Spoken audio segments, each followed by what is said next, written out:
Open এয়ারে আর বললাম না, তারা ওই ধরনের লোক যারা যদি চায়, সে বিএনপি করুক, আওয়ামী লীগ করুক, হিন্দু হোক, মুসলমান হোক, বৌদ্ধ হোক, খ্রিস্টান হোক, মানে যদি এই দেশের নাগরিক হয় তাইলে সে ওই ভাষায় তাকে আমি বর্ষনাথ করবো, তাছাড়া কোনো পথ।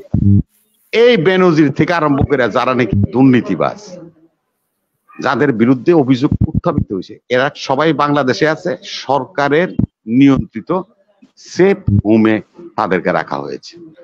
আমার ভাই নাজমুল একটা কথা বলছে যে রেলের খুব উন্নতি হবে, এই আমি ওনার কাছে একটু ছোট্ট করে বলতে চাই, নিবেদন রাখতে চাই। আজও ট্রেন ভারতে চলে যে ইঞ্জিন দিয়ে, যে বগি দিয়ে তারা পরিবহন, লোকোমোটিভ এবং আমাদের মতো বগি দিয়ে তারা এখনো যেগুলি রেখে গিয়েছিল সেগুলি দিয়েই তারা রেল লাইন চালায়। ভারত রেল জগতের জাপানের মতো ইলেকট্রনিক রেল তৈরি করতে পারে নাই, বা ওই ধরনের কোন প্রযুক্তি এখনো ব্যবহার করছে বলে আমার মনে নাই। তো নাজমুল ভাই যদি বলতেন তাহলে আমি আবার খুশি হইতাম। একটা জায়গায় ধন্যবাদ জানাই কালাম ভাইকে, যে সে পরবর্তীতে এসে বলেছেন যে চিকিৎসা ব্যবস্থা নিয়ে। হ্যাঁ, আমরা 60টা এমইও সই হয়েছে, তার মধ্যে একটা এমইও আছে, সেটা হলো যে আমাদের চিকিৎসার জন্য ভারতে যারা যায় তাদের জন্য ভিসা সহজীকরণ করা হবে। এখন নাজমুল ভাই বললেন পিজি হাসপাতালের সামনে লিখে রাখছে, প্রধানমন্ত্রী কইছে যে আমি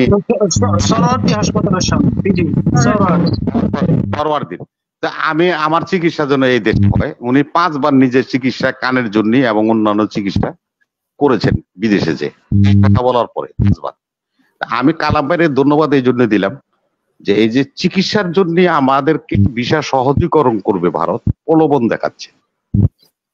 সেটা হলো বাংলাদেশের 3 বারের সাবেক প্রধানমন্ত্রী, তার চিকিৎসা যদি দেশে হতে পারে, এই দেশের কোন নাগরিক 18 কোটির একজন ইন্ডিয়া গেলে তাদেরকে অন্য ভাষায় বলবো আমি, সে ভাষাটা ওপেন এয়ারে আর বললাম না, তারা ওই ধরনের লোক যারা যদি চায়, সে বিএনপি করুক, আওয়ামী লীগ করুক, হিন্দু হোক, মুসলমান হোক, বৌদ্ধ হোক, খ্রিস্টান হোক, মানে যদি এই দেশের নাগরিক হয় তাইলে সে ওই ভাষায় তাকে আমি বর্ষনাথ করবো, তাছাড়া কোনো পথ। আজকে এই জন্য বলছি যে ঐক্যমতের দরকার, সে ঐক্যমত সৃষ্টি আমরা করতে পারিনি 52 বছর স্বাধীনতার পরেও। আজকে আমরা একটা রাজনৈতিক দল সমাবেশ ডাক দিলে অন্য রাজনৈতিক দল আরেকটা পাল্টা সমাবেশের কর্মসূচি দেয়, যেখানে সহিষ্ণুতা বলতে কোনো কিছু নাই, ভদ্রতা কাটিছি বলতে কিছু নাই। ক্ষমতাকে এক্সারসাইজ করতে হলে যারা ক্ষমতায় থাকে, আমরা সবাই বলছি যে যার অর্থবিত্ত হয় তারকে আল্লাহ অর্থ দান করে, সে অর্থটা দান করছে, সে এটা বহন করতে পারবে। এই জন্য তো আমাদের দেশের ক্ষমতা তো জনগণ দান করে নাই তাদেরকে, যার কারণে তাদের মধ্যে অহিষ্ণু ভাব, তাদের মধ্যে এই ভেগে যাওয়ার ভাব, তাদের মধ্যে বিভিন্ন রকম চরিত্র এখানে অ্যাটাক করতেছে, যার কারণে অস্থিরতার মধ্যে থেকে তারা অন্য কেউ কিছু করলে সেখানে তারা বাধা দিবে, এটাই তাদের মন মানসিকতা তৈরি হয়েছে।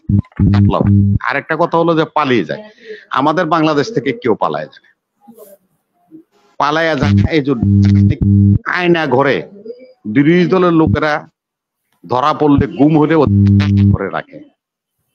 আর যে মানবতা ট্রাইব্যুনালের যে বিচার হয়েছিল, তাদের সাক্ষীদেরকে সেফ হোমে রাখছে এই সরকার।